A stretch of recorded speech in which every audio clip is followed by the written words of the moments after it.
So I've been following your teaching maybe a year. So when I see these people come here and they're like 15 years in, I was like, I'll never be called. I got so much time to get where they're at.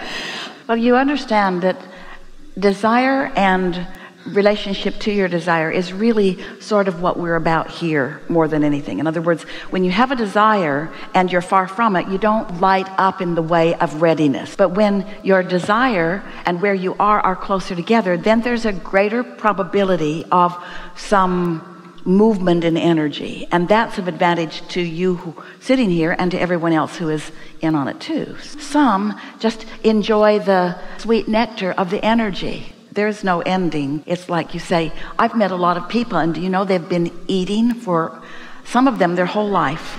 I would have thought that they would have eaten enough decades ago, but they just keep eating. And I haven't been eating as long as they've been eating, and so I'm not sure if I'm as ready as they are. Yes. I have a question about how to differentiate your intuition and what you're manifesting versus what your life experiences had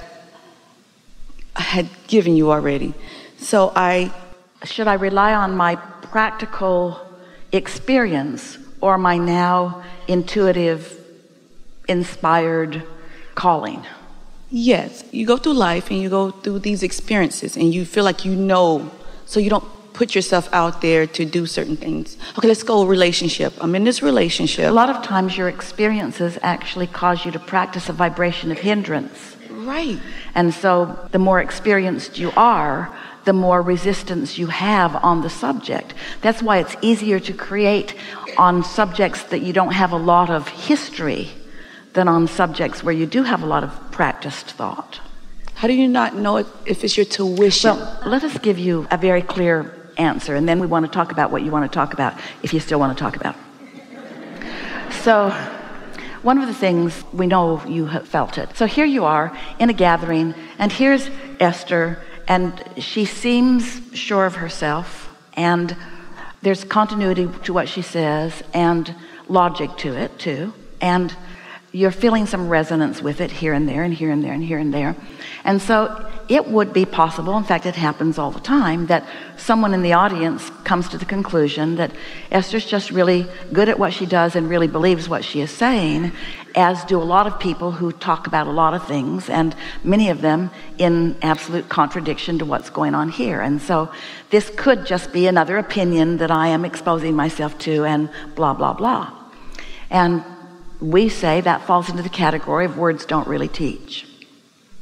But as we play together, if we can get your attention about your relationship with your inner being, and we can help you to explore / remember that you are an extension of non-physical energy, so that the awareness of the two aspects of you are feeling some resonance with. And then we can offer some processes, or even in your listening in, your vibration rises as a result of just what you're paying attention to. So that, as in meditation, when you focus in a way that there's no resistance being introduced, your vibration naturally rises. And when that happens, you are in what we call the receiving mode of who you really are. You are under the influence of your broader perspective. And when you are under the influence of your broader perspective, that's when that intuition or impulses sometimes come. If you are able to make the association that I am tuned in, tapped in, turned on right now, I can feel that I'm under that influence, and you receive an inspiration that you then follow. And then the following of that leads to something that leads to something that gives you something that you've been wanting.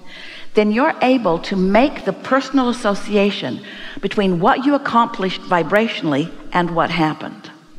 But if you have not yet identified or made that association, if you are able to isolate emotion, isolate in essence, a sort of cause and effect. I meditated, I quieted my mind. I know that I quieted my mind because I felt detached.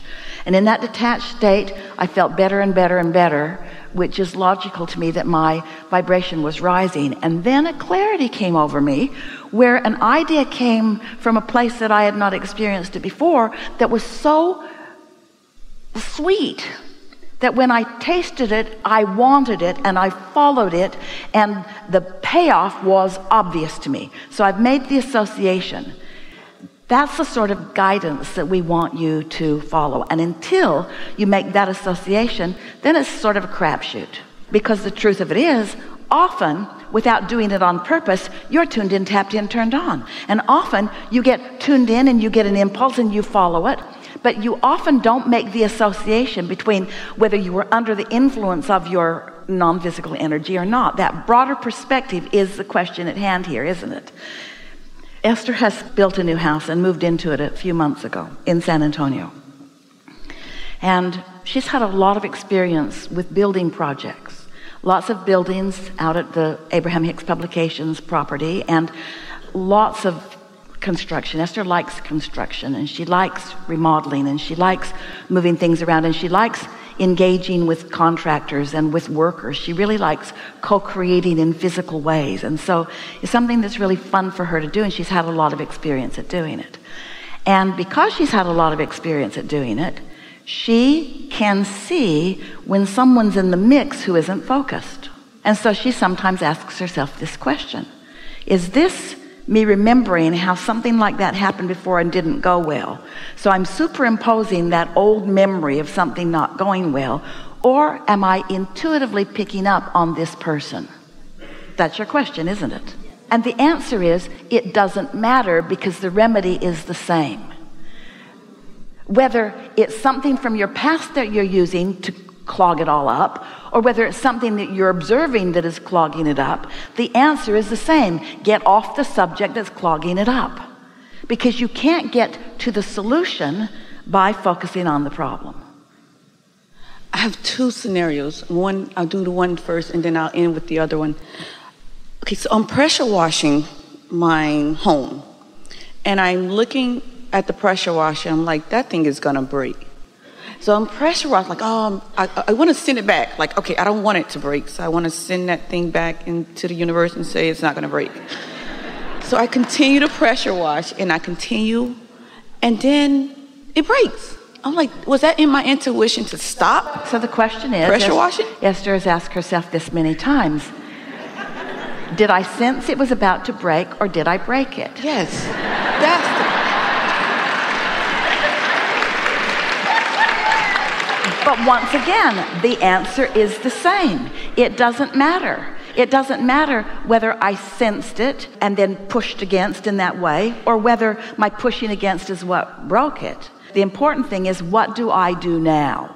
Now what? Because once that's happened, now what? Now what? And so Esther, and you too, can read vibration. In the monster bus one day, Esther heard the refrigerator. She worked at a kitchen table very near to the refrigerator in this 45-foot bus. And she was accustomed to being there close to it. And one day she said to Jerry, something's wrong with the refrigerator. And Jerry said, what do you mean? And she said, it sounds different. And Jerry said, what do you mean? And she said, I can hear a difference in its frequency somehow. And Jerry said, what do you mean? And Esther said, I don't know, it just sounds different. Well, 2 days later, the compressor went out on the refrigerator. And Jerry said, boy, you were able to hear that. And Esther said, I don't know if I heard it or if I sensed it, because she couldn't describe what she was hearing, or if I sensed it. And he said, well, I guess it doesn't make any difference. So she got a sort of advanced announcement about it. So what is the advantage of an advanced announcement? Really not much advantage, because you weren't going to order a new pressure washer until that one really did kill itself. And Esther wasn't going to, it's not easy to find a compressor for a monster bus out in the middle of Omaha. I think there's going to be something wrong with my compressor and I would like to replace it. Okay, lady. I'll put this on the back burner. along with the other pile of crazy people that I've met before. The thing that we like so much about those experiences is that it helps you to identify and isolate what that felt like and then what happened, cause and effect again. There are a lot of things going on in this world with which you are interacting. And things that are of a physical nature are doing what they do, because everything that is physical has resistance. If there were not resistance, you couldn't even harness electricity. The thing that makes you able to use your electricity is that you are able to put some resistance on it so that you can utilize it and measure how much of it you are letting through, yes? And so resistance is part of the balance of physicality. It's a good thing, it's not a bad thing. So understanding that there is resistance in all things, and then learning from your own ability to decipher it, what it means, and then noting the relationship, that's really what we're teaching here. But instead of teaching you to listen for your compressor on your refrigerator or listen for the compressor on the pressure washer, we're asking you to listen to your emotions, which are a much more subtle reading of energies. And if you are always releasing your own resistance whenever you feel it, the pressure washer in you will never blow up if you're tending to it on a sort of moment by moment basis. What happens with humans, that's you all, is that you do want justification, meaning evidence that others can see, to justify things that you are doing. And that holds you way back. It slows you way down. If you could just acknowledge that I feel things out ahead of time that most don't feel. And in the same way that I feel it with things like that, I can feel it with emotions too, which means I can do something about maintaining my balance before it gets to the point that the balance cannot be maintained. Yes? Yes. Leading me to my last question. That was great. So I meet my new friend in the parking lot who's been studying you for years. So last Sunday, I got this energy to go to Tesla and test drive because it's one of my to-do lists and my goal list. And I'm like, I'm just going to go and I'm going to test drive. So I go there and I meet the manager, who's a super guy. And he's talking. He was like, what brings you here? I said, oh, my energy just told me to come. So I get there, and he's like, oh, good, because I believe in energy, and I'm back and forth. We had a nice conversation. I was like, oh, have you ever heard of Abraham-Hicks? He was like, no, I never heard of her. And I was like, oh, well, let me tell you about her and YouTube her. So by the time I did my test drive and came back, he was like, oh, my gosh, she's awesome. He was like all over her. I swear that's the reason why I'm sitting in this chair right now, because I introduced him. I followed my energy, introduced him to the teaching, and it manifests back to me sitting here. That's possible? Well, the reason that you're sitting here is because you have strong desires and you're in a very good proximity of those desires manifesting. You are in this invincible place where you can be or do or have anything that you choose. And so what we want you to hear is that it is only the limits that you place. What you choose can be as big as you can believe it to be. But this is what we mean by identifying and isolating emotions and then noticing the results of them. So you're doing exactly what we're talking about doing. You're not just sitting somewhere in the audience and watching someone who seems to have a strong conviction and then walking around and trying to mimic some of the things that you've heard. Instead, you are feeling the resonance of it and identifying that resonance within you and focusing on it until it becomes stronger, and then following the impulse of that, and in following the impulse of it, then feeling the growth or expansion of it, and then understanding through that personal experience that you do create your own reality. You do create your own reality. The thing that we want to really pile on top of that is, while you are creating your own reality, you have resources that would blow your mind of non-physical energies that are in on you creating your own reality.